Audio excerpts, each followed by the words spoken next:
Just quick reminder for everyone for the agenda. So we separate this afternoon session to two sessions. One is for the OCC part.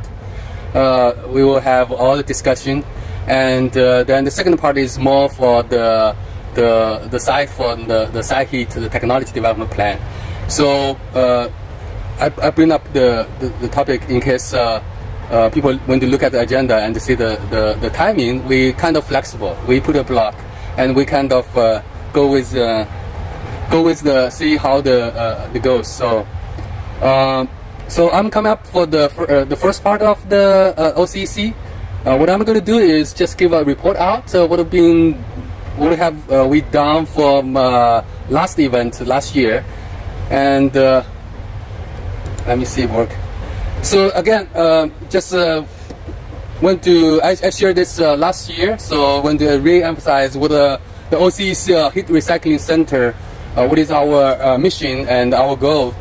Again, we're trying to is developing the technology, and also to demonstrate how actually residential, industrial, as well as the commercial buildings can recycle the computing heat, and to replace traditional heating. Like usually, if you go to a greenhouse, you will see the natural gas heating, and the heaters blow out, which is using natural gas. So for computing recycled, it's really a clean heat coming out. And of course, the second part is what I think everybody is helping and contributing is how we can advocate and to educate people about the new data center technology system and how we can recycle the heat from the computing center for different purpose. Right. So, as always, I've been emphasized we build this site. And as well as the effort from OCC is to build in a way to benefit the local community. That's the first goal we were trying to achieve. And of course, we also trying to be the leader for computing heat recycling. That's also the second part. We will continue working on the new technology, new systems. So how we can bring the technology to really to applications. So we can recycle the heat and use it for different purpose. So let me, I think this picture I shared also last year. This is about the whole site, right? So we bring the power from grid. We have the Saiheat R&D center with different technology for the immersion, liquid cooling. So you can recycle the heat, you can transfer the heat, and then you can use the heat. And the other part, which is the OCC.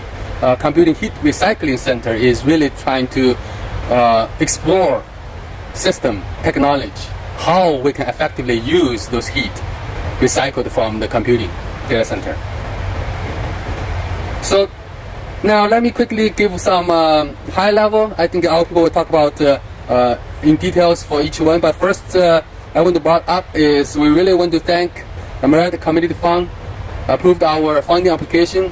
And all the buckets, plans, all the system put together this year is coming from the funding from the Amer Community Fund.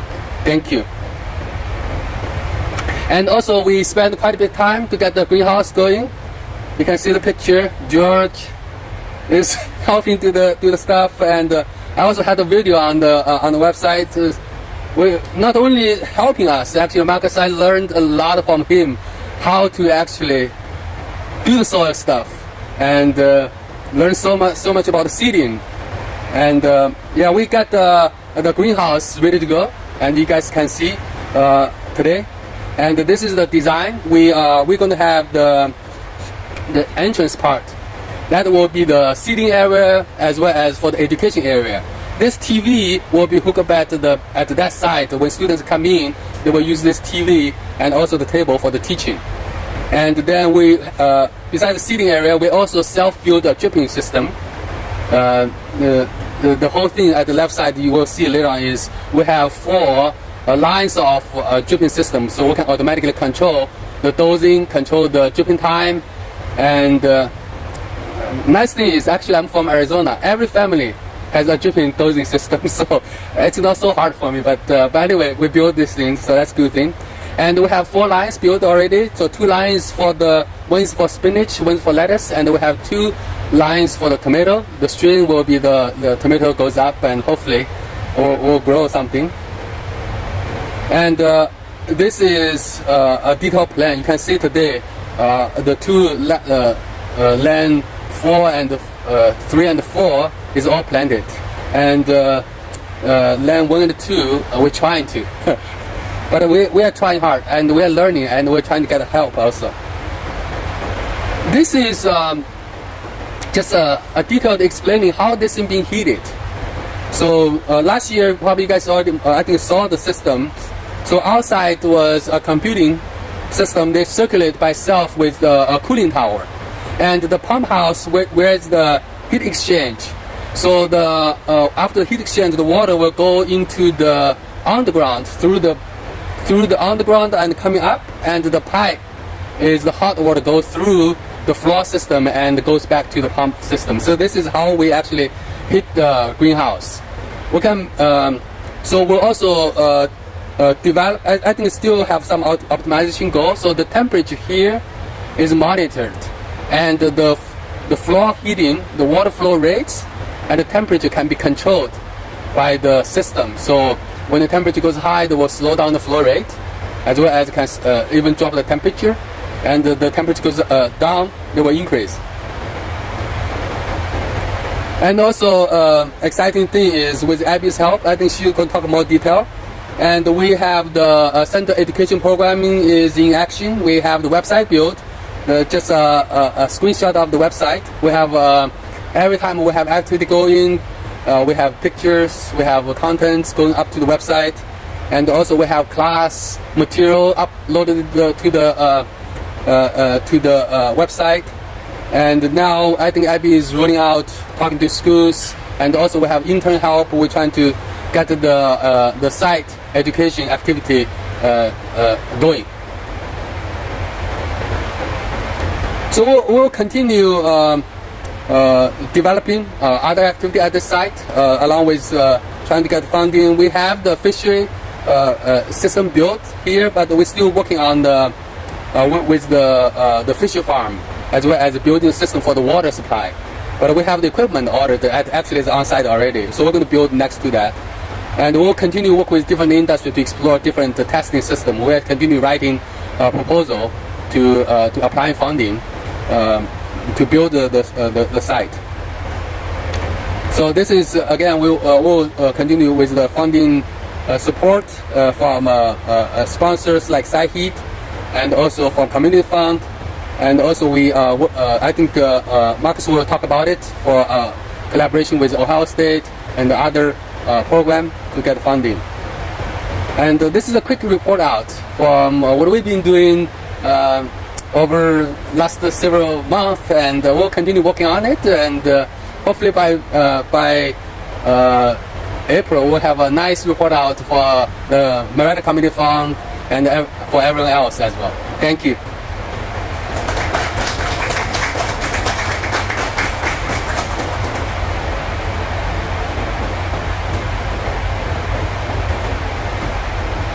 Keeping the session with OCEC, let's welcome Heather Adler for the next speech. Heather?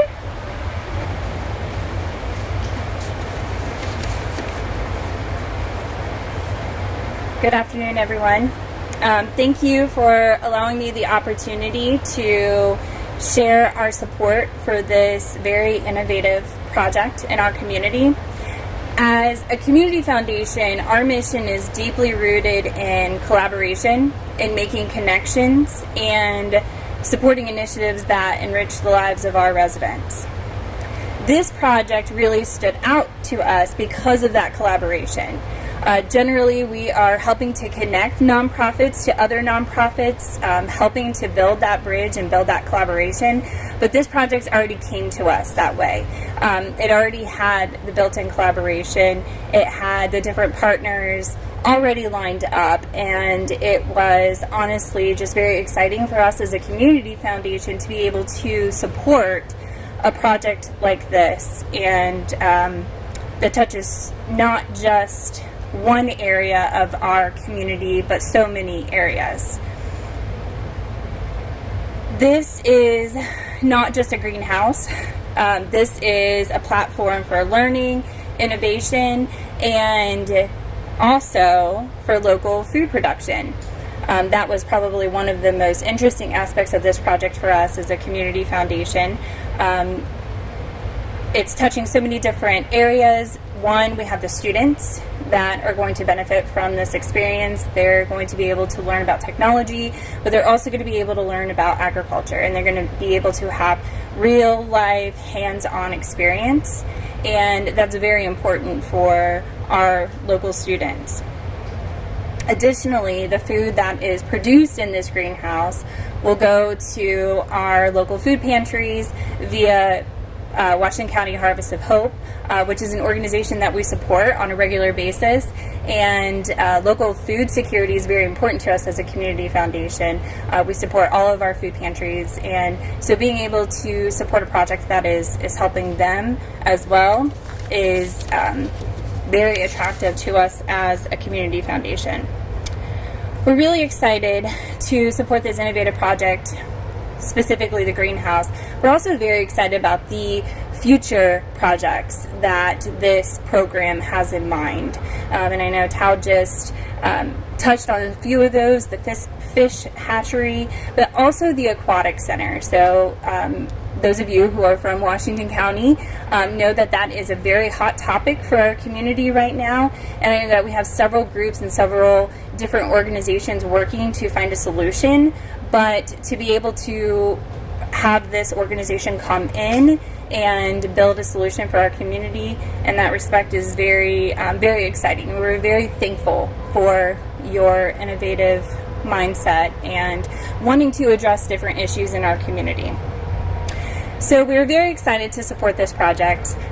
We are looking forward to the additional projects that you'll be accomplishing through this, and hoping to share that with our donors and continue supporting those initiatives. So thank you again for allowing us to have a small part of this project. Thank you very much.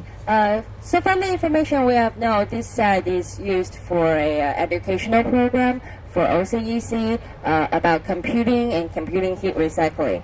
So for our next speaker, Abby will introduce us about the educational program.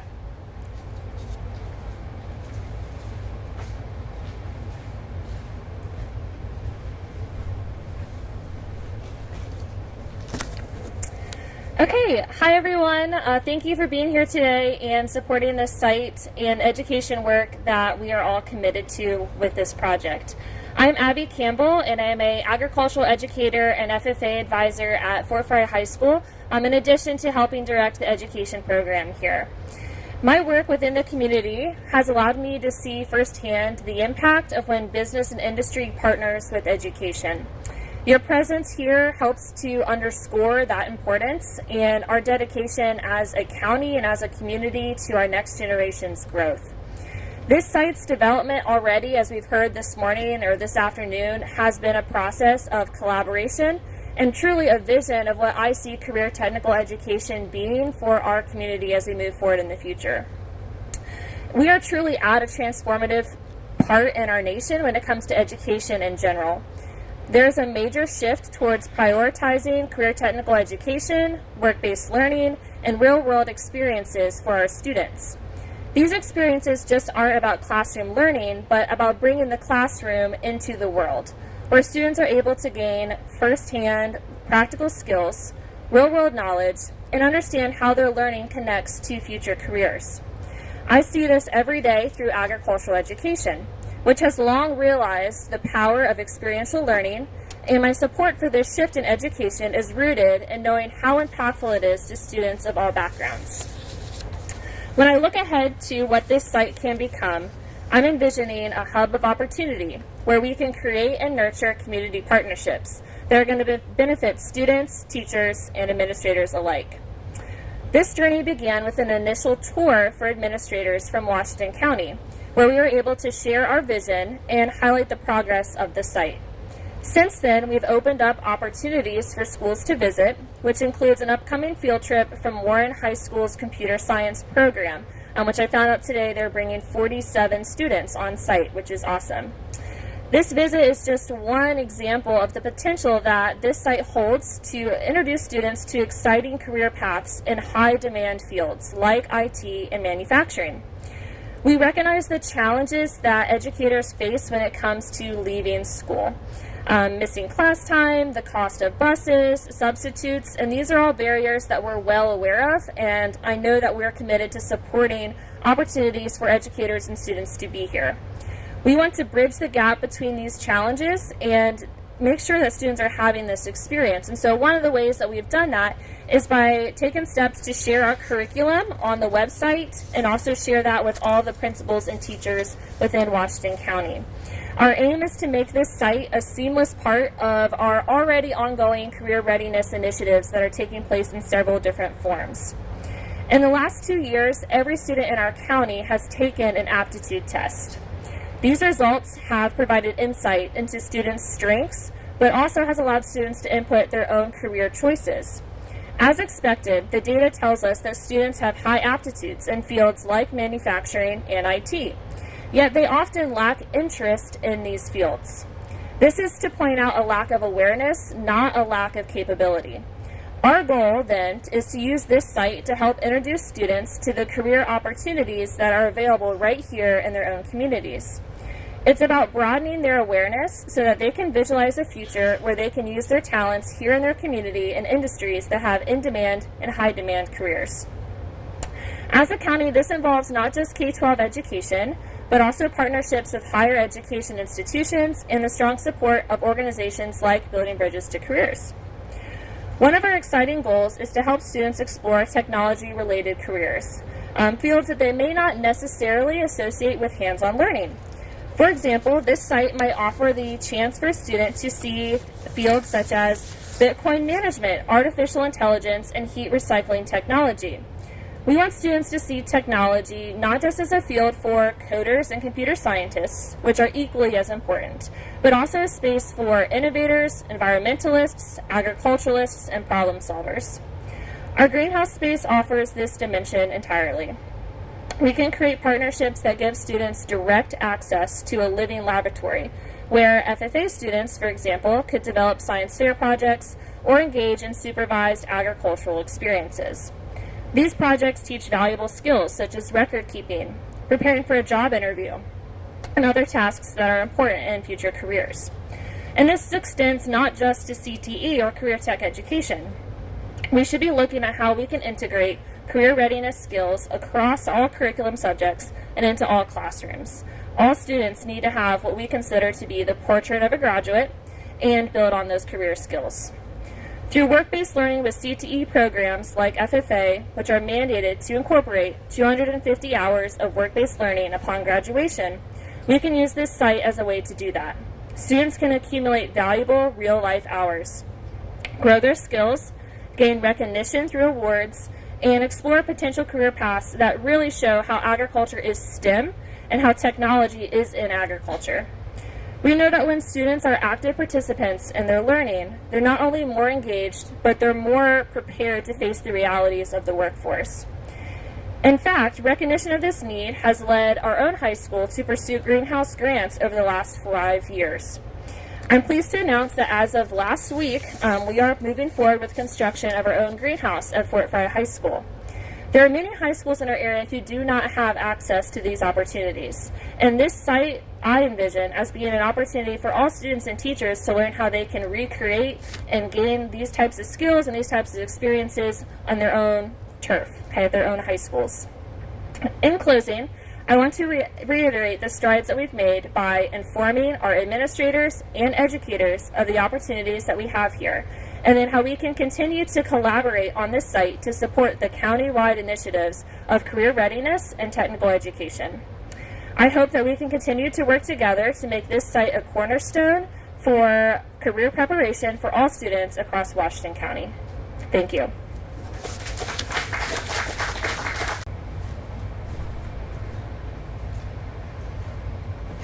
I gotta make sure I watch my step up here. So thank you, everybody, and good afternoon. Again, my name is Mark Riley, and I'm the cybersecurity and IT professor at Washington State College of Ohio.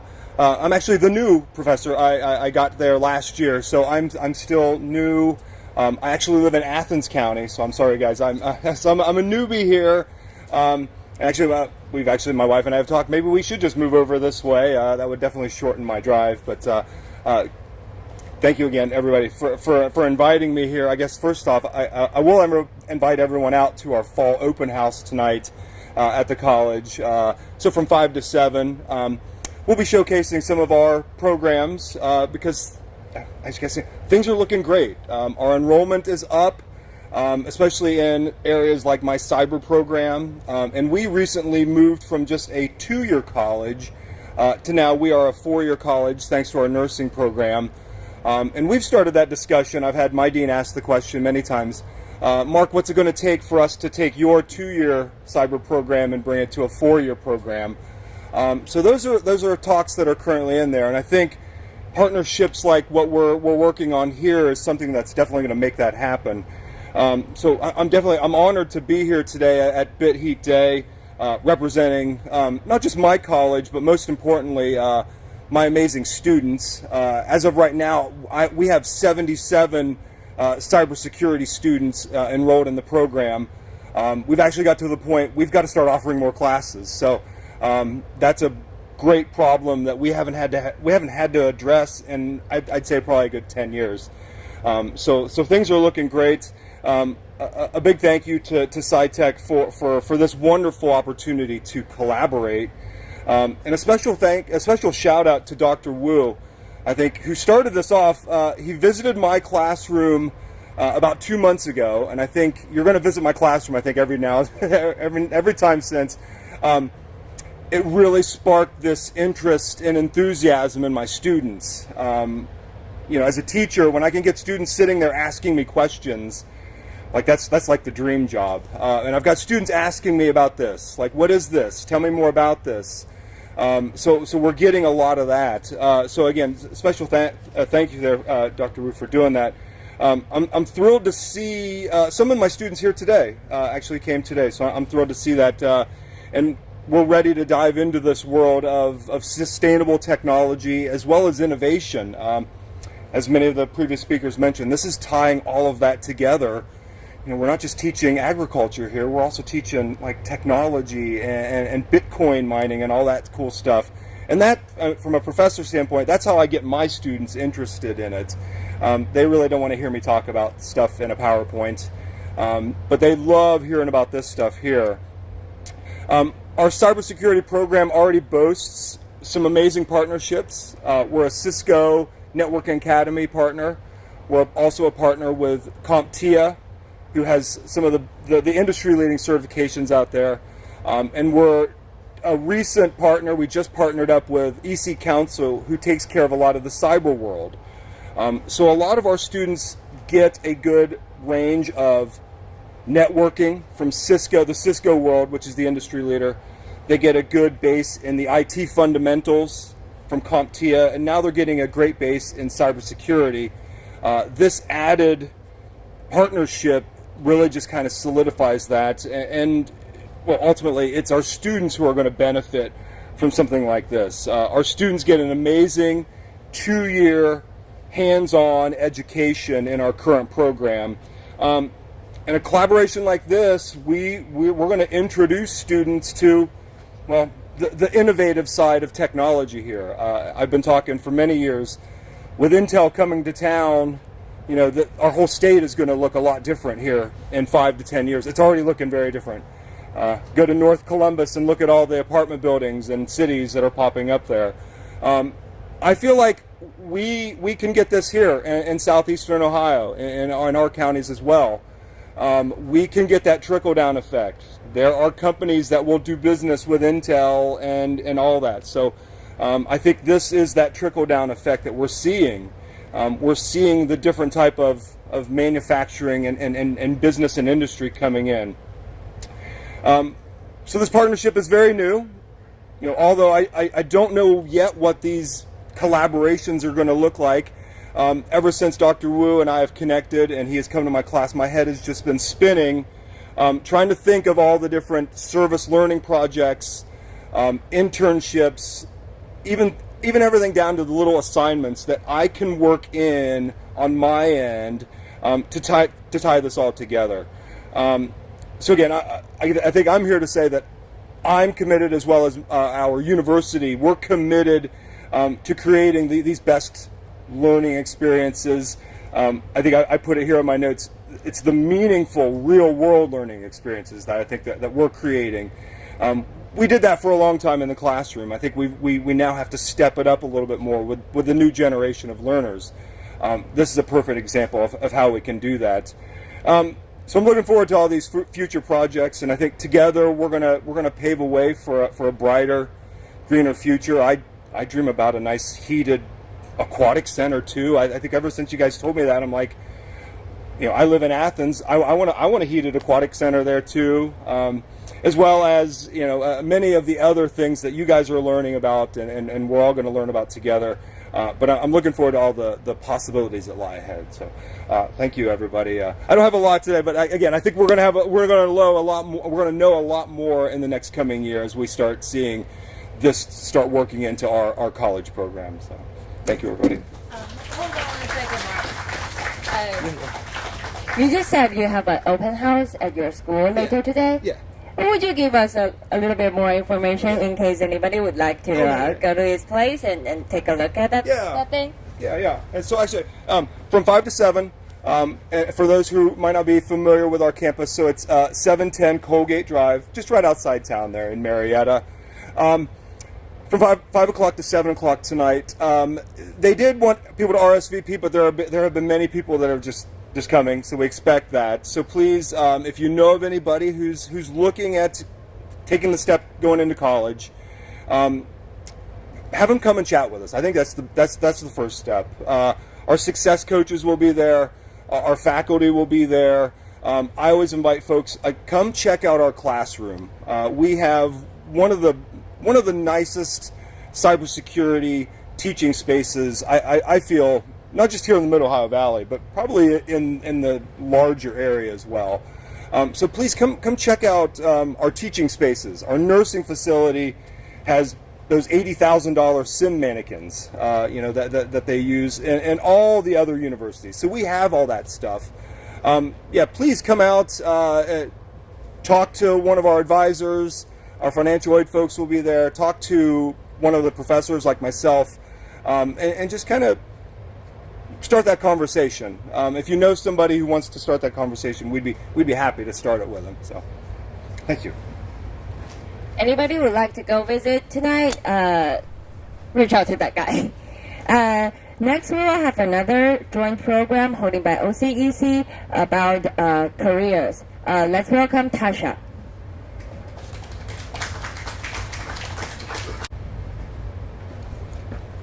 Thank you.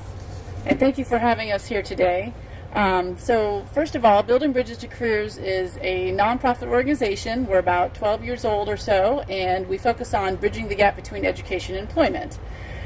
We do that by building relationships and making sure everybody kind of gets to know each other so that we can get our students out and get hands-on experiences. So it's events like today and partnerships like today and collaborations like we have with Dr. Wu that are perfect for the work that we do. When Dr. Wu approached me after doing, I think it was after a Rotary presentation, initially I was like, oh my gosh, we have to be talking to SciTech, and we have to find out more information about what they're doing out here, because this is very exciting for kids in a lot of different ways. The convergence of career fields that is happening right here on this location is so unique and such an amazing opportunity for our students, because they could come out here interested in agriculture and then also learn how they can be connecting that back into technology and recycling and a lot of the different things. And on the other side of that coin, they could come out interested in technology and see how that potentially could be applying to agriculture as well. I mean, it's a beautiful convergence, like I mentioned, of career fields that's going on. So we're really excited to be here and explain kind of some of the different ways that we have collaborated already. Last June, we actually brought teachers out here. We are working with Abby to help us, since she's the education liaison here, and she's also the BB2C liaison as well. Helped us bring a whole crew of teachers out here to do a tour and find out how all of this is happening, and also find out, a little bit more about Bitcoin in and of itself too. We also, Maggie, who is here with us today, is we're doing a test run of a potential high school internship, because we've not yet been able to have that happen, but we're pretty excited for that to be the precursor to multiple high school interns that could happen here as well. So those are some of the things that we've already done, and what we are really looking forward to moving forward is building some more capacity for partnerships here. I definitely foresee in the future, availability for a lot more interns. Building Bridges to Careers in the past has been involved in a program from the state called High School Tech Internship, and we'll find out pretty soon if we're able to do that again. And this is a shoe-in for that particular opportunity. And we'd love to continue to bring more teachers out here as well. And to Abby's point of utilizing the space for like a lab for schools is a great idea. So Building Bridges to Careers can be the in-between and make more connections to make a lot of these things happen. So we're pretty excited that this is going on. The research and development that is happening right here in Washington County is really pretty exciting. So more to come for sure. Thank you.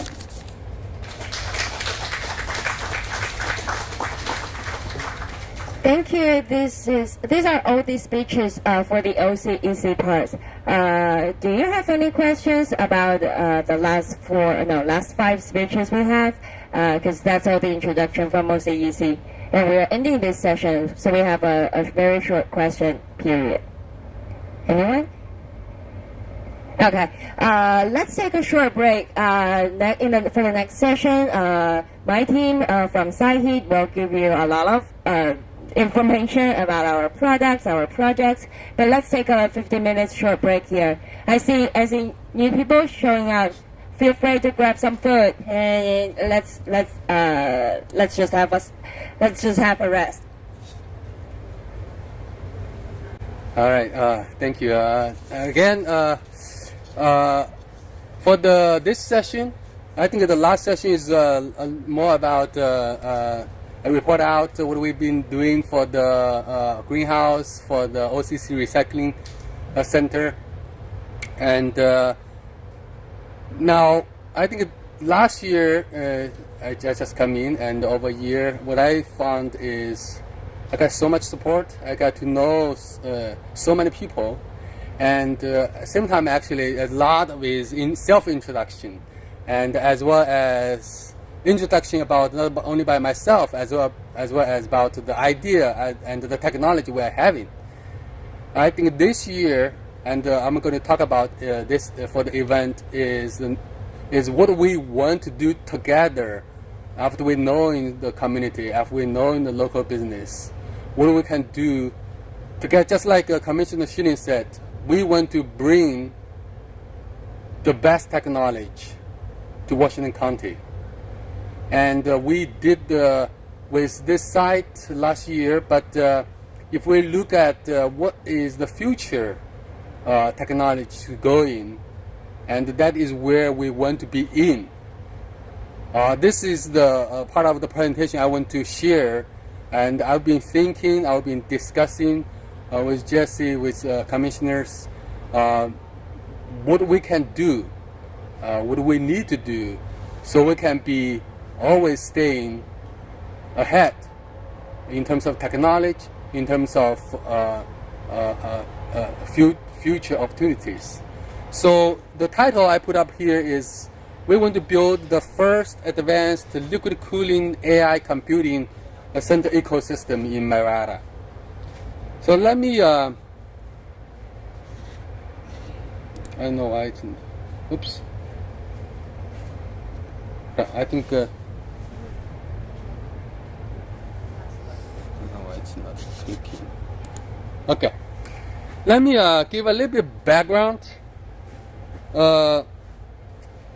about this topic. So the first one I want to tell people is, what is the next generation of, everybody talk about AI. What is next generation of AI technology?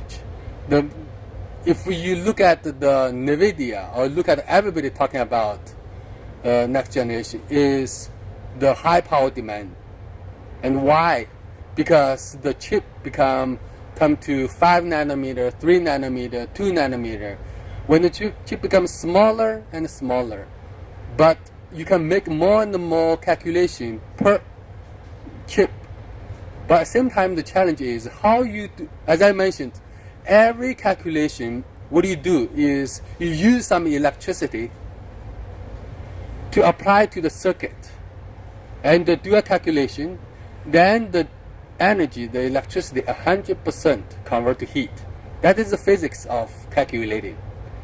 So when you do the computing calculation faster and faster, more and more within one single chip, that means you use more and more electricity power per chip. That means you generate more and more heat per chip. And how to remove them and make sure the chip work properly at a certain temperature, the key solution is the heat dissipation. So that is the technology people are dealing with, trying to find a solution with. That is what I'm going to talk about. And also, I'm not me doing that. Actually, the leader, which is Nvidia, they are changing all their product roadmap to liquid cooling, because that is the solution to remove the heat. If you look at the announcement from Nvidia from 2025 and all the future roadmap, they will move everything to liquid cooling. We are so excited because we have been working on liquid cooling for over 5 years. Even before we asked them, say, hey, can we work with you, Nvidia, do some liquid cooling? They said, no, we don't, because air cooling is enough. But now they come back saying, we want to change everything liquid cooling. So that means we're ahead, even we're still not working on the AI yet. And they are still only at the early stage of AI also. The third part background is everybody, I think, is also realized, everybody talking about AI growing so fast, they use so much power. Even today on the earth, all the power generated is not going to meet the AI demand. That is how much power they're going to use. And another key challenge is, if you look at the data center built across the world, 90%, over more than 90%, is air cooled. The challenge they're facing is, okay, I'm going to build a data center, but there's liquid cooling. What am I going to do? I'm going to build a new one? Or I need to change all the AI or all the air cooling current facility to a liquid cooling facility, because their current one is not compatible with liquid cooling. So that is the challenge, not only to the big guys. Actually, for the new guys also, they have to decide, should I build a liquid cooling or should I build someone between like air cool or liquid cooling? So, and the last one I want to emphasize is what I've been emphasizing over last year also is, we believe with all the power used, we got to recycle the heat, because the power you used will 100% convert to heat. They will simply go to the air by air cooling, blow the hot air to the atmosphere. So this is a page I put down based on what I learned, what I see, what I believe, what is the next generation AI computing center. On the right side image, a little bit small. It's very simple. It's at the x-axis is the power of the chip. And the top is basically showing what need to dissipate the heat. The curve basically shows the go straight is when you come to about 700 watts a chip, you have to go liquid cooling. So the Nvidia, they're shifting everything code to 1,000 kilowatts. Why Bitcoin mining being ahead everybody else is one machine here consume 3,000 kilowatts. So you can tell AI chip is about 2 or 5 years behind Bitcoin mining chip in terms of the power consumption and the efficiency of remove the heat need for the technology. And the right side to the bottom is where I want to also just explain what happened.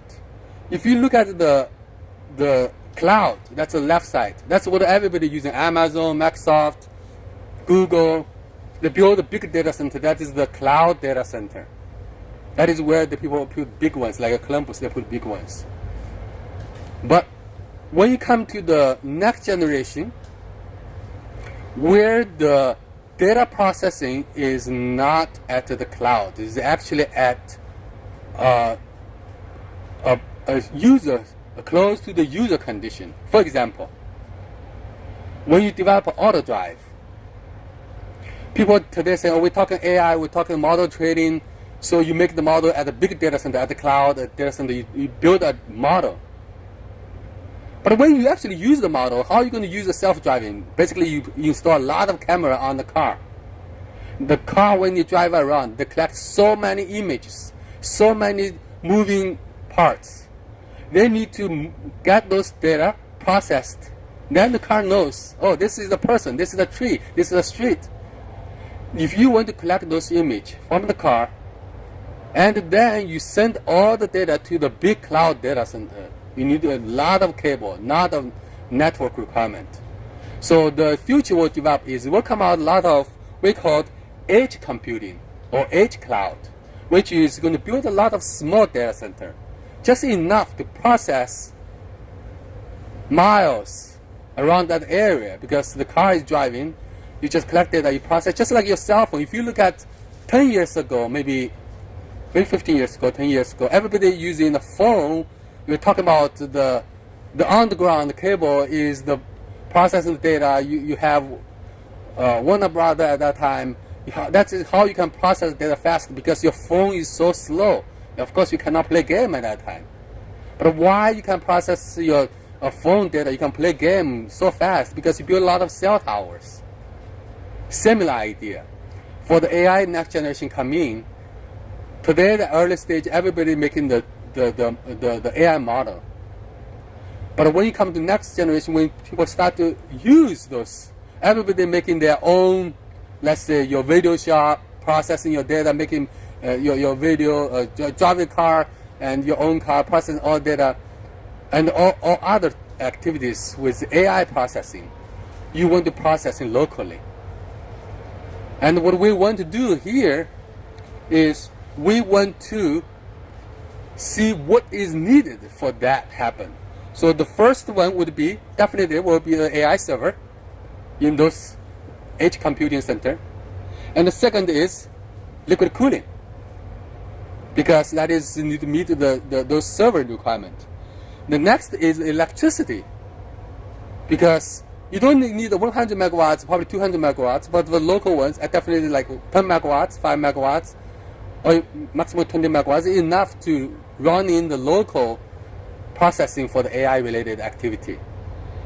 And then the computing heat recycling, that's all I always been talking is, when you think about so much power needed, do you need to build the infrastructure for your current process as well as the future process? But if we can find the right spot using those heat, that means you are not creating new demand for the power because those power energy is used for heating anyway, right? If you can recycle the heat, that means you're not adding the burden of building new infrastructure. So that's what we vision for next generation. Of course, you will have the current, all the data needed, the network, power backup, all those needed. Now look at this side, or look at my right, our side. We are perfectly timing for that because everybody is building a new data center. Everybody going to build. I think this year everybody's still talking about build big ones. Next year or next year after, everybody will start talking. If you look at the, as I mentioned about edge cloud, Nobody going to build the big ones around everywhere. They're only going to build 10 megawatts, 20 megawatts, but close to the user, close to where the modeling being applied. And this area is the one, since we're going to try to bring the new technology here, we're trying to bring the population back, we're trying to bring the activity back. I think this is the timing for us to look at it, to attract people coming, because everybody start thinking about building a new data center with liquid cooling. And they were looking, so we are going to build it. So I think it's the timing, people are still looking around to find the site. That's a perfect timing for us to be that choice. And we believe with this next generation, not only bring the AI technology, all those application business, as well as agriculture business associated with this heat recycling will come in.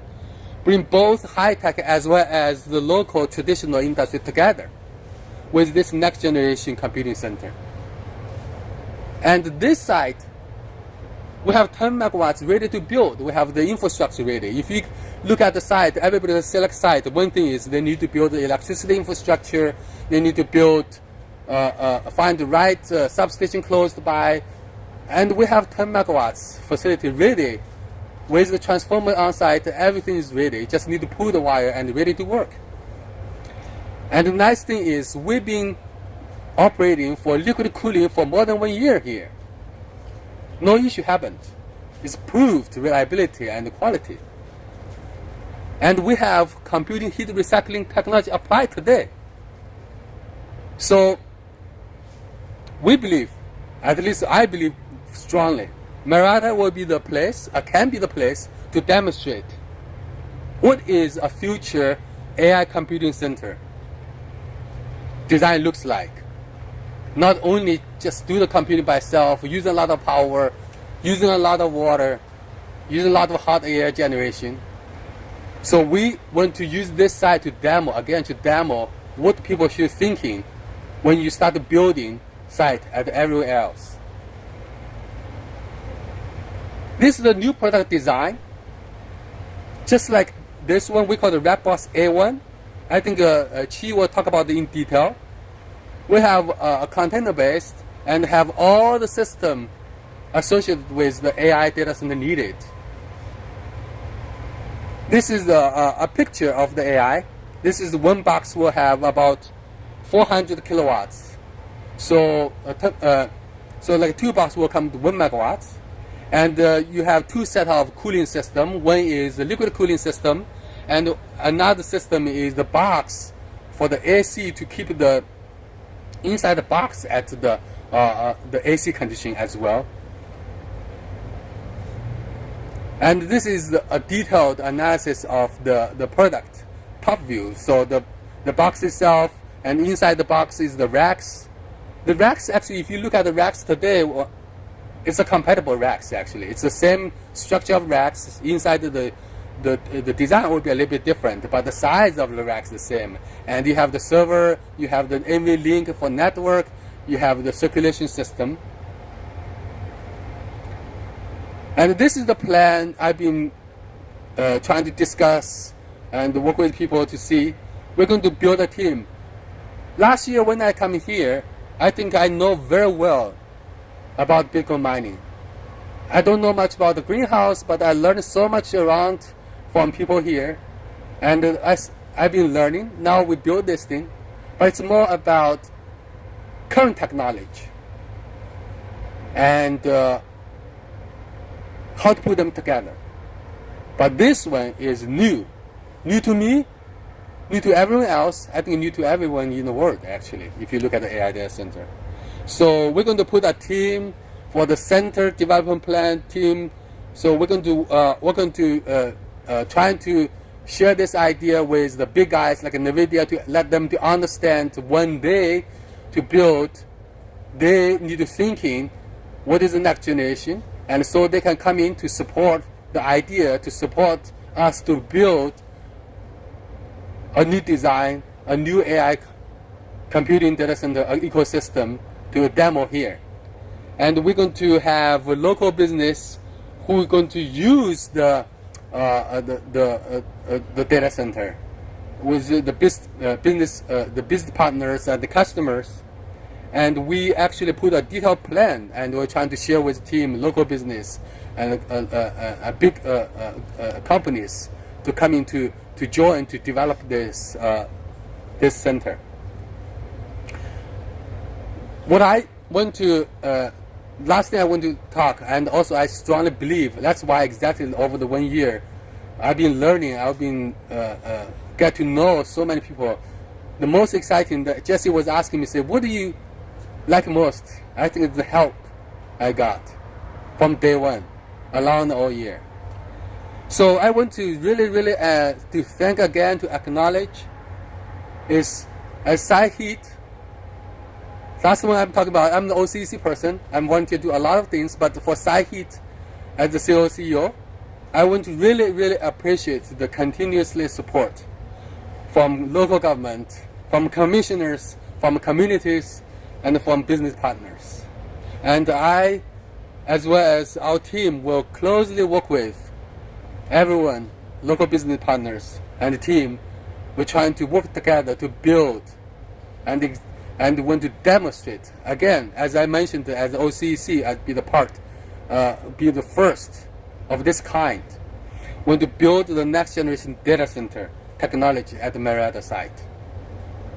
Thank you.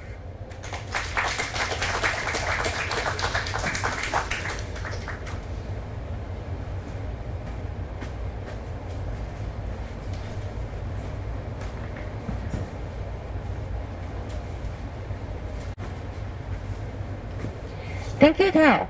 For the next session, we'll welcome Jesse Rush for the introduction of AI industrial development in SE, Ohio. Tao was explaining to us that you were trying to come up with solutions for a lot of hot air, and then you gave me the mic. So I think you took a step back in that regard. So I'm Jesse Roush, Executive Director of the Southeastern Ohio Port Authority, and we are the lead economic development agency for Washington County. And I may have the distinction of being the first person in Washington County to talk to Dr. Wu about this project 3 years ago now. And so he asked me to talk about AI industry development in Southeast Ohio. And I can tell you 5 years ago when I took this position, I did not imagine that that was going to be a topic I was going to get asked to speak to, and that I could do it really without any written notes. So a lot has transpired over the last several years. But I think if you know Marietta values its history.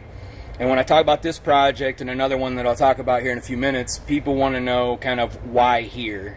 And it sounds a little facetious to say that AI development started in 1800, but if you understand our infrastructure today, that you understand that the first commercial production of coal in this region in 1800 is the reason that we have an opportunity to even talk about AI industry development here today. So power comes from natural resources. We have a tremendous amount of coal in this region. We have a tremendous amount of oil and natural gas. That has created the backbone for what has grown up around us in this industrial corridor. You have a tremendous asset in transportation with the Ohio River. That gives us another competitive advantage. And so when you go from 1800 to 1950, and you see the building of the Union Carbide facility, which is now Aramet Science Co. behind us, that obviously requires a tremendous amount of power. So they have to build power generation facilities. And as we build up around these tremendous natural resources, we build an incredible electrical grid here today. We used to have 2 coal-fired power generation facilities in this county. Both of those have unfortunately been decommissioned, but we still have an incredible electrical backbone here. So you have the backbone here. You have some changes in the global marketplace in around 2020, 2021 that gets people thinking about how are we going to develop Bitcoin technology and AI here in North America. Once you start looking at North America, you got to look for favorable energy markets. You got to have favorable energy prices. Dr. Wu and I were talking about kind of where they're at, where they'd like to go. A lot of that's policy driven, but you're in one of the most favorable energy markets in the world here in what's called the PJM marketplace. So it's Ohio, West Virginia, Pennsylvania, Kentucky, Indiana. Those 5 states are right at the top of the list of desirable locations because of favorable energy prices.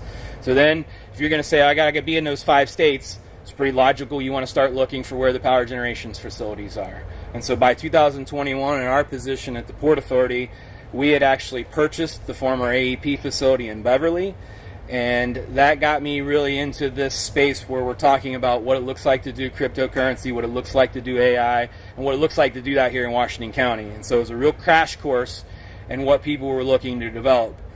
And as we had more and more conversations, it became clearer and clearer to me that I needed to have an understanding of what we truly had. I knew the history that I just explained, but where are the dots on the map where this might work?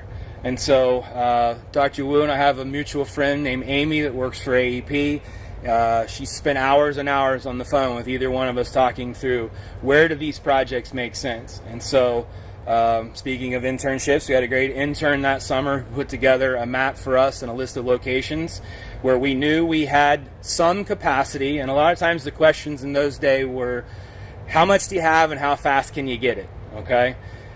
This facility wasn't as, you didn't want as much, but you were still in a hurry. And so that was one of the big factors that we had to have. And so when Amy called me one day and she said, I got this project, I need you to stick with me while I explain to you what it is. And so she explains to me, and then she says, I think I know where we can put it. And so I think Mark and June left, but Mark and June Edge were the owners of this property, the dirt where we're sitting right now. And so we kind of knew, I'd already talked to them and said, hey, our analysis says this site is very attractive for the development of Bitcoin AI. Would you be interested in one of those conversations? And they said yes, absolutely. So when I got introduced to Dr. Wu, the next conversation was to the landowners. Hey, can we do that here? And ultimately, you see, it worked out. And so we're here today. This is all getting started. You have a unique, one-of-a-kind research and development center looking for solutions. On the other side of the county from here, you have kind of that traditional, massive, large-scale data center that's in development right now. We're maybe a week away from fully being able to announce the specifications there, but it's a big-time project. It's totally different than what you're here. You're here in R&D. What we're talking about out there is mass production. It's a big project. It's a big deal. But it comes back to the dots on the map where the infrastructure was at. The beautiful thing about this project in R&D and technology development is you never really know what's going to grow out of this. We have some tremendous opportunity here. Our local economy's really got four cornerstones. We've got agriculture, healthcare, manufacturing, and transportation. And so all of those have the opportunity. You're already seeing how agriculture is interfacing right now with an AI data center. And that's just one application. We're not talking about smart tractors and the drones that are spraying fields and all these other applications that are out there that are downstream, right? There are people who want to figure out how to build a data center that aligns with their priorities, right? Whether it's energy policies or environmental policies that they want to abide by. They need solutions like this. Healthcare is the same thing. Everybody knows Memorial Health Systems, but they have a spin-off company called Med1, right, Commissioner? Med1 develops technology solutions, right? It's very clear to see the application of AI. One of my favorite stories is actually one that I think we talked about at Heat Day last year, where you have biomedical technology firms that are figuring out how to solve cancer using AI. And so they put an algorithm into one of their, think tank, think box, right? And you're able to theoretically run that algorithm over and over and over again until you can come up with a solution. So healthcare is going to continue to do that. Manufacturing, if you go down the road to the Science Co facility, that's a high-tech facility. Programmable logic controls, PLCs, we've all heard that. That's all smart technology in these manufacturing facilities. So, Science Co is a globally relevant company. That's a big company, global sites, worldwide investment in technology. So you could see their global AI solutions being implemented right down the road. From the technology or transportation standpoint, there's trucking companies all around here. We have the Ohio River. But there's already been investment made in AI for transportation here, right along the highway from effectively, if you're familiar with where Catfish Paradise is, on up to the intersection up here. But ODOT, Ohio Department of Transportation, successfully got $9.5 million from the federal government to do safety improvements through here. That's the primary focus of what they're going to do. But a portion of that project is focused on the adoption of AI. So these smart travel corridors, how do they put a backbone in here, whether that's transmitters or fiber backbone, but they're going to look at solutions that could include or even align with things that we're working on, hopefully in our next project, the next site up the road, one of our former coal-fired power plant sites. We're hoping to develop into a multimodal rail facility. It is the perfect opportunity to deploy autonomous rail cars. So we can actually run autonomous rail cars from the river over to the Aramet facility and transport goods with the use of technology, and that's all powered by AI on the back end to be able to track and monitor those what are the loads, what are they on there. Part of the ODOT grant on the river, what's the acronym again, Charlie? The technology, I can't remember now, the Chorus. So it's the Central Ohio River Information System. That's all technology driven to track where the barges are, how many days to get there, what's on the barge, what's the quantity and volumes. Again, all of that's going to have AI on the back end. So, those of us that live here right now probably don't recognize that it's already around us, but it very much is, and we're very much a part of this global equation right now. So to me now, in retrospect, it makes perfect sense that this project's where it's at. And I think the more that we get to see the success with OCEC and with Saiheat locally, that word's going to spread, and globally, who knows what the impact ultimately could be here. So I appreciate the opportunity, Dr. Wu. Thank you very much.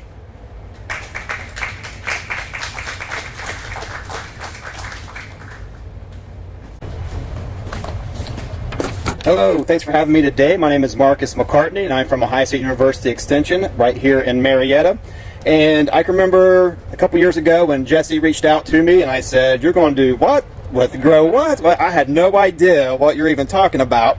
But then you meet Dr. Wu, and just the energy and passion that he has, that brings. I don't know if some of you guys have ever partnered with other organizations or agencies, but when you partner with someone, they have that energy, it helps get you excited. You're like, okay, there's no red flags here, this will be a good project. And standing right here today, we can kind of see Dr. Wu's vision kind of came to fruition, and I think that's wonderful, Tal. I think you deserve a round of applause for that, really, you do. So I think some of our job on the board is kind of take his vision and kind of keep going with it and try to get this greenhouse growing and kind of get it productive. Like all greenhouses, there's always a learning curve. You have to learn the behavior of the greenhouse. I mean the behavior, how does it react or how does it relate to the environment? How do we heat it during the winter, during the fall? How we cool it down during the summer. So there's always something we have to watch, we have to measure. And now we have a little bit of another wrinkle that's kind of new to us is with, you see the tubes running along the ground. Is how do we keep it cool, how we keep it heat using that excess heat from the crypto mining facility process. So there's going to be a lot of learning, I think, in the first year or so. We have to learn just the sun exposure and learn how that heating source reacts with the greenhouse. But like Commissioner Schilling said, Washington County, he wants to be a state-of-the-art technology. Okay, right now CEA is one of the fastest-growing agriculture segments in Ohio. What is CEA? CEA is Controlled Environment Agriculture. Right now, Abby's talking about using real-world applications. Well, they're projecting to be a 30% work shortage in the CEA industry. So we got an opportunity right here to build that up. So how CEA work? Well, it's kind of like intensive farming, but in a greenhouse. Okay, so it's using advanced intensive methods to grow hydroponic-based plants in a controlled environment to optimize horticulture practices.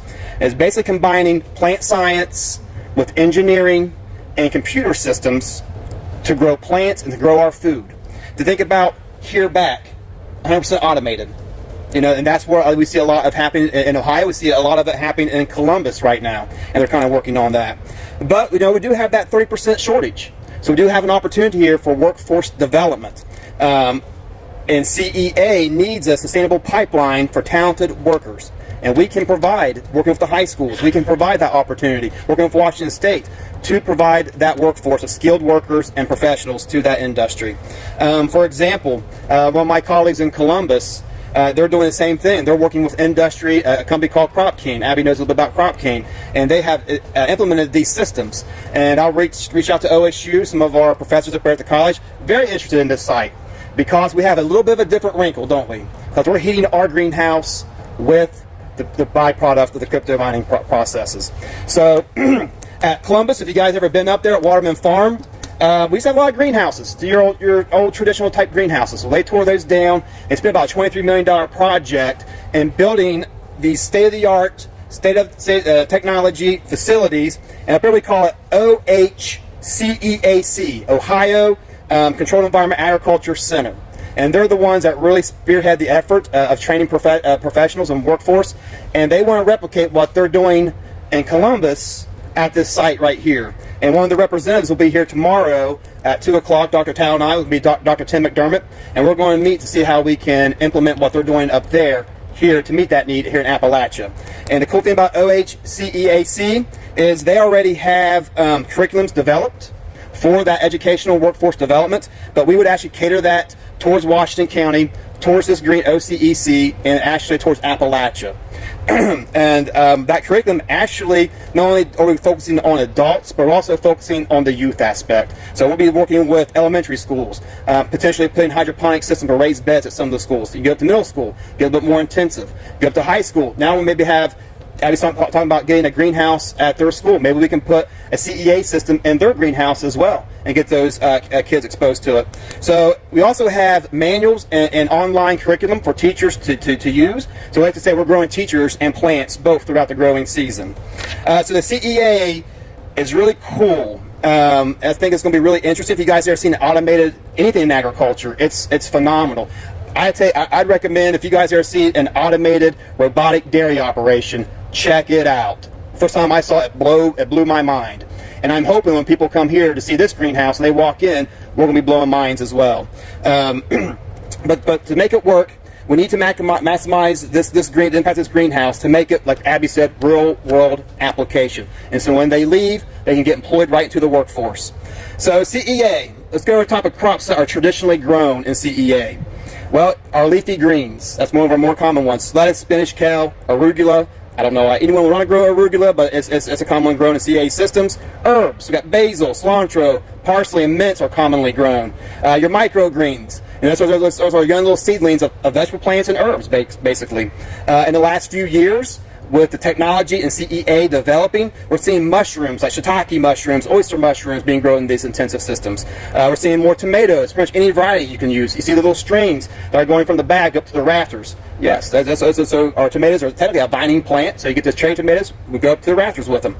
Strawberries, we can grow strawberries year round. Okay, cucumbers, same thing. Cucumbers grow vertically really well. Back in, I think, 21 and 22, I worked with Washington State Community College, and we reskinned the greenhouse and got it running again, and we had a little research project in there to see which cucumbers trellis the best. So now we've got a lot of opportunities for research in here as well that goes with the educational workforce development side of it. Peppers, same thing. Any varieties? I will throw this one out, but we are seeing it happen in these systems, which is cannabis. So with the legalization, has become an important CEA crop. However, if I'm involved, we cannot do that here because OSU receives federal funds, so we do not advise anything on cannabis. We cannot. We don't look at pesticides. We do no research. We don't look at pesticides. We don't look at any herbicides. So that probably won't happen here. Sorry, Charlie, but but anyway, so what we're seeing coming down in the future, poised to emerge in the upcoming years and popularity. You know, we're looking at transplants. You know, some about seedlings to transplants in these intensive systems. Ingredients for pharmaceuticals and cosmetics can be grown here. More specialty crops are diversifying. Tal mentioned fish, the hatchery aspect of it. Avocados. Now we're talking growing tropical trees in a system like this, and also vanilla. Which vanilla is a high-valued crop that we can probably grow in some of these systems. So what are the needs that we have to have? Well, we need lighting, right? We need energy. We need heat sources. And the most important things that these CEA systems can do is partner with industry. So obviously our heating source is kind of solved a little bit, isn't it? So we are partnering with Saiheat to maybe grow some of these plants. But you know, we will. Some of our goals is looking at funding. So we're already looking at more at funding down the road. We do have some ideas with funding. We've been in contact. Well, I've been in contact. Tim McDermott's been in contact with ARC, which is the Appalachian Regional Council, Buckeye Hills Council, to try to develop some of this workforce development. And So we're hoping that's where we're going to see this greenhouse go. When you guys come in here next year, we're hoping to see an explosion. Crop King has a great curriculum as well that we can implement, as well as OSU's curriculum. But we got a lot of opportunity. You can see this is a nice greenhouse. And there is room for expansion because you notice the two walls are different, right? This wall here can be easily taken down. We can add a double one to it if we want to. So Tal, I don't know what the chances are of getting this expanded in the next 5 years, but hopefully this grows enough where we can do that. But anyway, but growing the food that we have here, you know, obviously what we're going to do with that food? Well, we got Harvest of Hope that steps in that can help deliver some of that food to food banks, right? And now we're actually, hopefully some of our families are getting freshly grown fruits and vegetables year-round and locally. And I think that's huge for food insecurity in our area. But I think it's a need in Appalachia. I think CEA is not here yet. And so why not be the first? Because it will come. So I thank you guys for being here and listening. And thank you, Tal, and thank you, commissioners, for your support. Thank you, guys.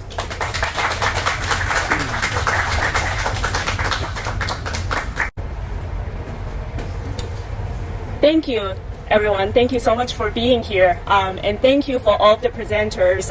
Sitting here, listen to all of you, and it just paints a perfect picture of how you guys welcome Saiheat into the area, and from government, business, as well as local community, how much support that we have been receiving. It's really, really impressive, and we are very grateful for everything that you guys have supported so far. So as a company, we wanted to strengthen the relationship, and we wanted to strengthen our technology, innovative for computing heating center ecosystem, and then we wanted to explore continuously what we can do for different applications. And as you can see, right, today over here, the greenhouse is our very first application. It started to show its success. Last year, I think we just had a shell here, but this year it's pretty packed and it's really taking a shape. And we're very, very excited to explore even more opportunities for different applications. So my name is Annie, and I am leading and managing some of the projects and initiatives with Saiheat. And some of the projects that we are exploring right now, including the aquatic center that's being introduced earlier, and we are also partnering with Canadian computer heating centers as well. But over here, because of the local support, we really wanted to giving back as much as possible. So in addition to the greenhouse, we're also partnering with the Washington County Jail. And this is the project that I'm going to quickly introduce to everyone today.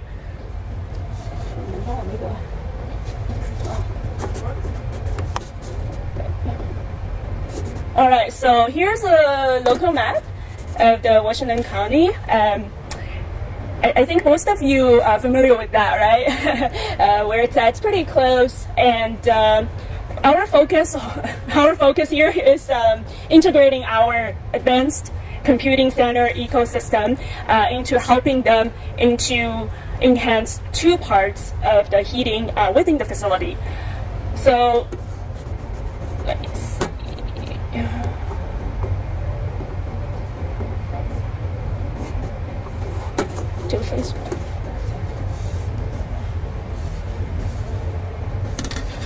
Yeah, so like I mentioned, there's going to be two phases for this project.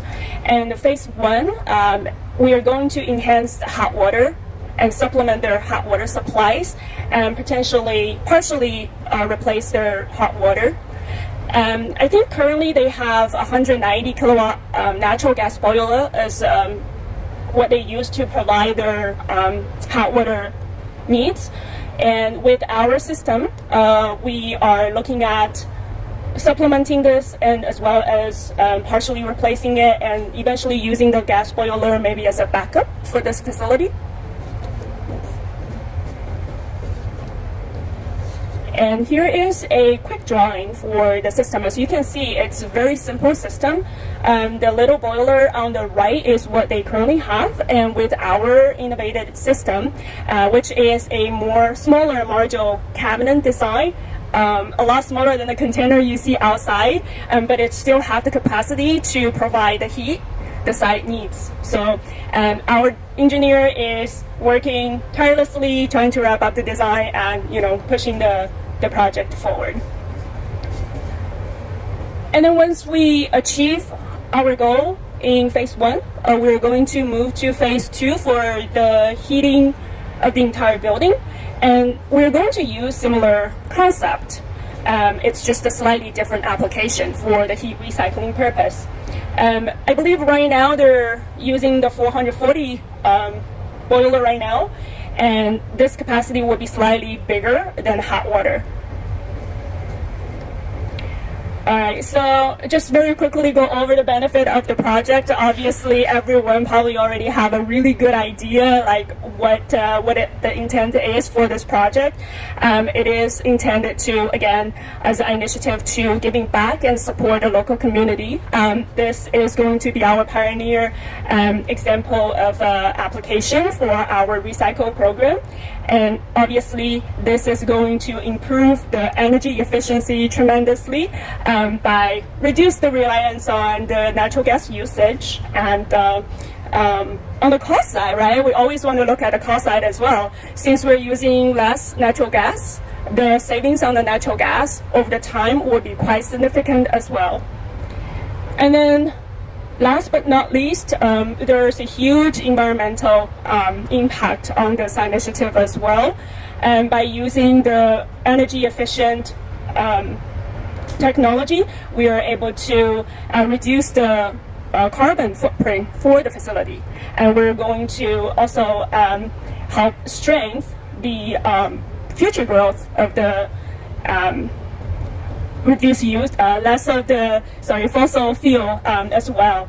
So yeah, our passion here at Saiheat is to really help with the overall, the global warming and less of emission, and with the support from the local community, especially education and overall technology push towards the direction, we're very excited to partner with everyone. And I really appreciate everyone come here this afternoon to show your support for Saiheat as well. And hopefully you stay warm in the greenhouse today and sheltered away from the rain. So hopefully you enjoy your time here.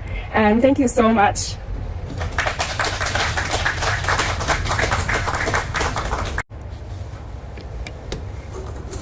Thank you, Annie. For the next part, it will be me continuing my colleagues' presentation, introducing our AI computing products and AI solutions. So from previous introductions, we are building the next generation AI computing centers, hopefully here in Marietta, Ohio. And since Nvidia is launching their H100 and H200 liquid cooling servers, we believe that the AI computing servers is estimated to replace two liquid cooling ones in the future 3 to 5 years. Our products is designed to meet the very high computing power demand with heat recycling things. Other things from our wealth experience, we can do network, power backup, maintaining, operation, things like that. Learning from the experience from BTC mining, we are confident to say that we will pioneer the liquid cooling AI data center building in the very near future.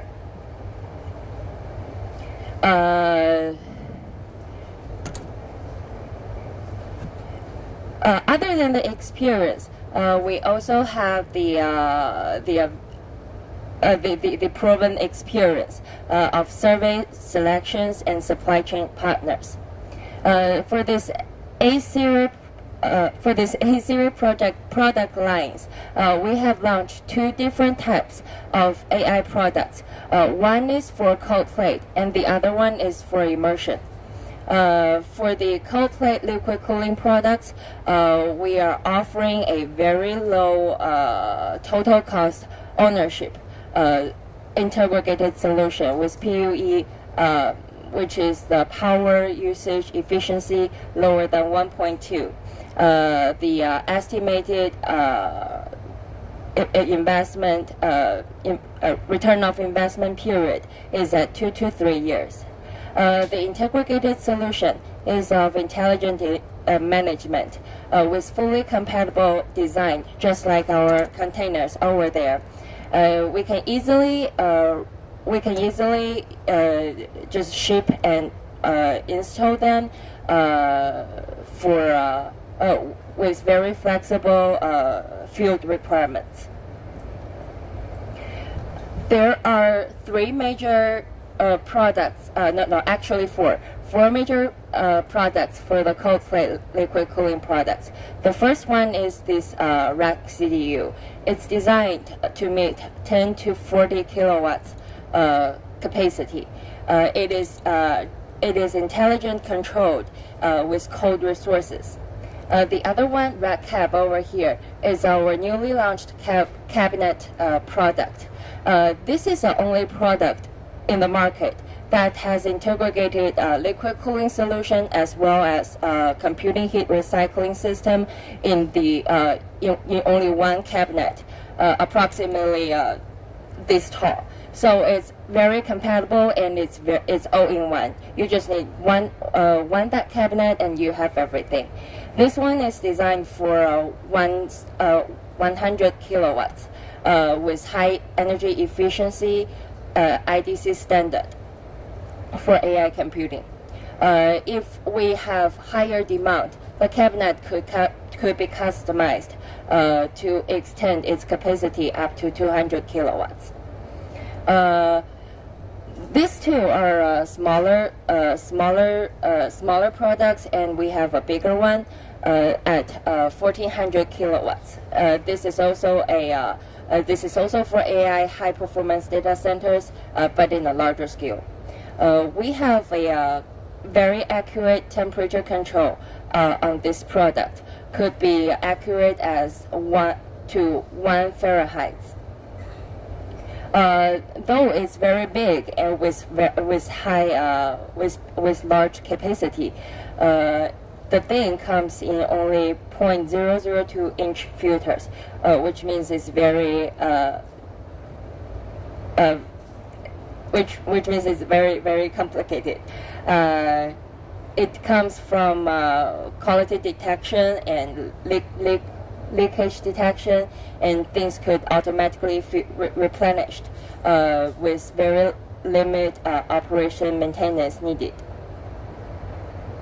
Another thing is about a container. This is a very large one, just as large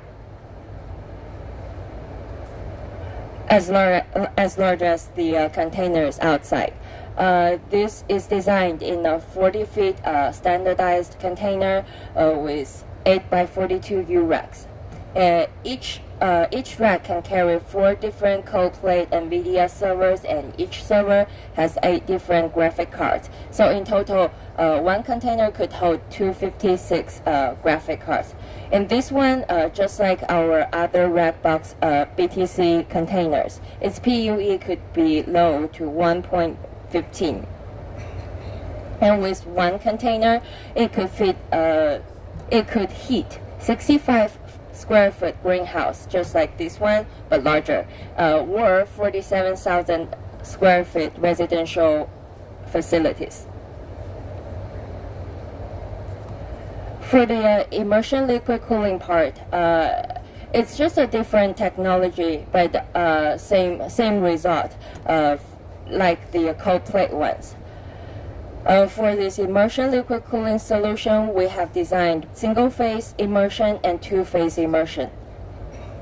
For the immersion system, we have a similar product layout like the cold plate ones. The first immersion CDU could be customized from 50 to 200 kilowatts with multiple coolant. So you can use different type of coolants depending on the servers. And 10 cap for the second product. It's a smaller cabinet at 30 kilowatts. It's a single-phase immersion liquid cooling cabinet, but compatible with multiple coolant as the previous one. With flexible customization, this tank cap could support up to 50 kilowatts single cabinet. And the tank box, the container, is a large one with maximum standard power at 630 kilowatts. And the PUE, power usage efficiency, could be low to significantly 1.59. Similar to the previous container, however, this one is smaller than the previous one. Its heating supply, it could heat up to 25 foot square greenhouse or 12,000 residential facilities. For the integrated solutions, there are also other key components in the liquid cooling solution, AI solutions. For example, we have these attached cold plates. This one could be used for modifying air cooling servers to the new liquid cooling ones. So it's a very easy direct-to-chip cold plates.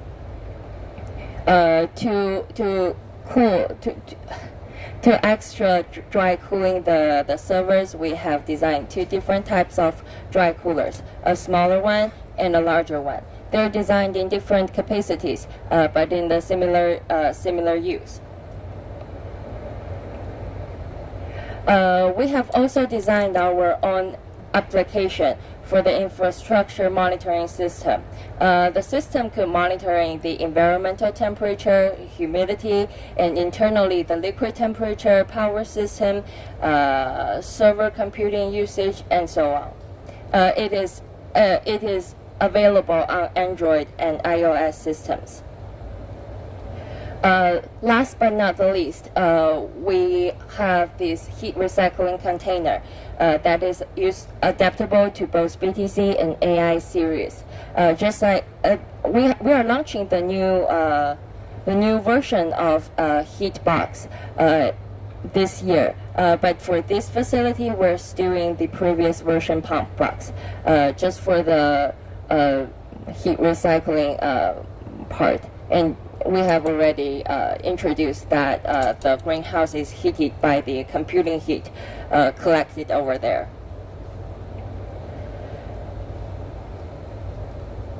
That's all for the product information of today. And that's everything for Saiheat products. If you have any information, if you have any questions, please kindly let us know after this presentation. Excuse me. For the last part, we should expect our CEO Arthur Lee to be here. However, he couldn't make it. He was having a business trip in Europe. So I will represent for him about his last closing speech for this BitHeat Day 2024.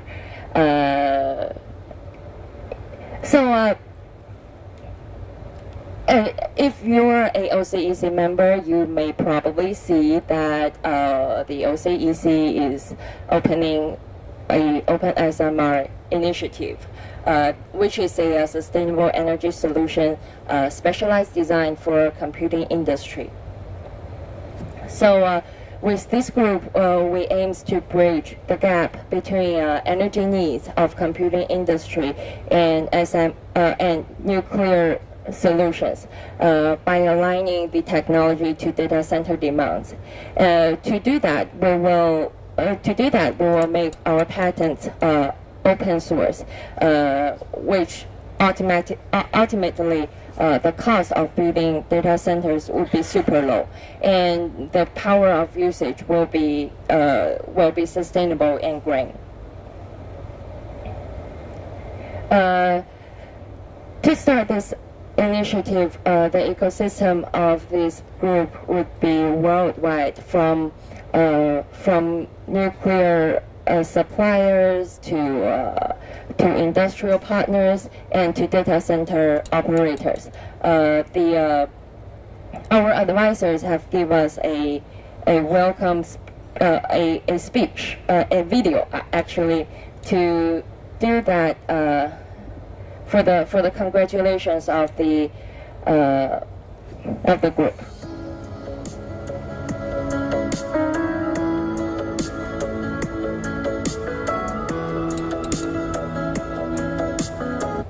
It's not playing?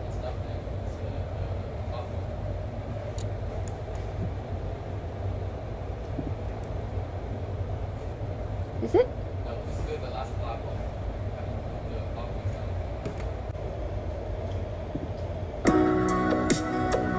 Hello, my name is Fedor, and my specialization is on-road driving mechanisms, instrumentation and control systems, and I'm glad to join them. So I believe that SMR concept is really exciting. I believe that SMR usage for data centers can help to make the data centers more clean and can help to protect the environment. Great need in energy power for data centers. Using SMR you can provide relatively cheap and which is the most important thing, clean. I hope that in Saiheat team apply my knowledge for building something user area context. I read and probably sometimes write scientific and engineering articles, so I'm trying to follow the modern innovative trends.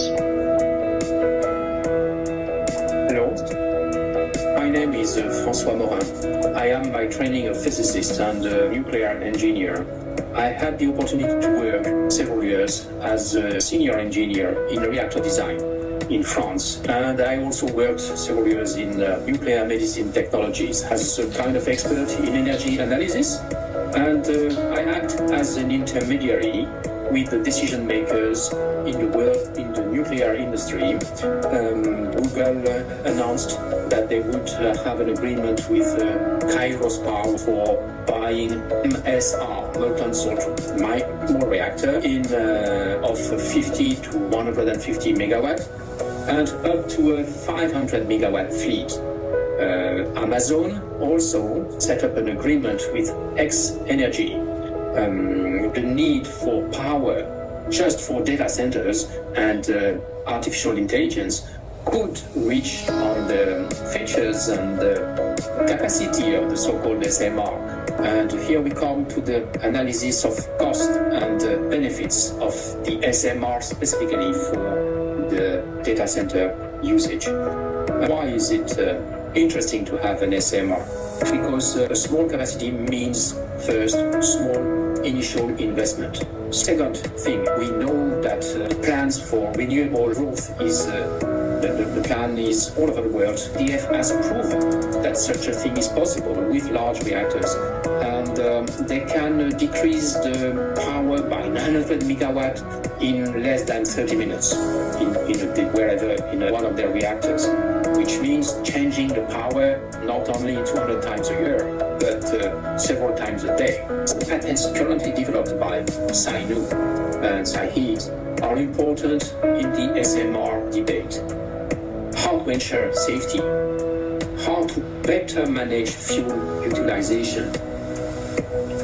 I am myself quite excited to participate to Saiheat plans, and I hope that my extended expertise and my contacts all over the world will help to build a strong partnership. This is SMR is a field of partnership. I think we are just in a turning point where those who have innovation points just in phase with the needs, particularly the data centers needs, I think this is an important feature. I think Saiheat has a future that I'm happy to join. Thank you very much.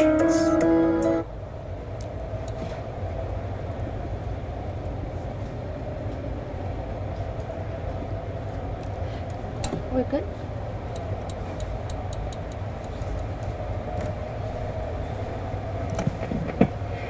So that's all for today, and we will Sorry, I just want to add a little bit comment about, because the author was supposed to, he's the board member for the OCC. I just want to add a little bit the color to the why we would like to do the other discussion. So, as I mentioned, we bring the technology, the AI data center, heat recycling, everything is really talking about the future energy, future technology. And at the same time, since we are here, we also like to bring the future, not necessarily applied technology, a future, I would say the field, the brain, the concept, those discussions to this area as well. I think if you look at the hottest stock actually, AI is one, last several months. SMR is the hottest these days. If you're interested to look into that, because if you look at the clean energy, people start realize the nuclear energy, especially small nuclear reactor, is the solution. So people are discussing about it, people talk about it, people see where the technology is going to be. So we, as the OCC, is focused on the clean energy and climate. We actually also would like to bring this topic to this area, attract the people around the world to this area to talk about it, as well as bring this as part of education potentially, as to bring this knowledge to students to understand where is the energy future. And also we will later on also bring other topics, such as we're actually talking about idea of bring the Bitcoin mining to opto. I think probably people are talking about experience bring the human to Mars, bring to the moon. Same thing, if everybody talking about the Bitcoin mining or AI consumption, what about doing those technology in the space? Those are the future knowledge is that a future technology will be what we believe, and a lot of people, experts believe. We would like to use OCC and bring those discussions to this area and bring those education background to the students here. So that's why we would like to bring this up here as one of the forum, OpenSMI. I will talk a little bit more in the later with the OCC member, with the local community, as well as other forum for the future technology to bring those to local community, to students, and aware. So we always been ahead around the world. Yeah, that's just some color I want to add.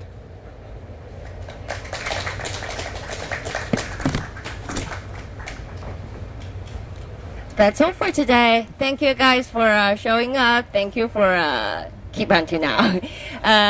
Please be free to grab some food, grab some snacks. Be free to whatever you want home, and the flowers. Very willing to give them to you.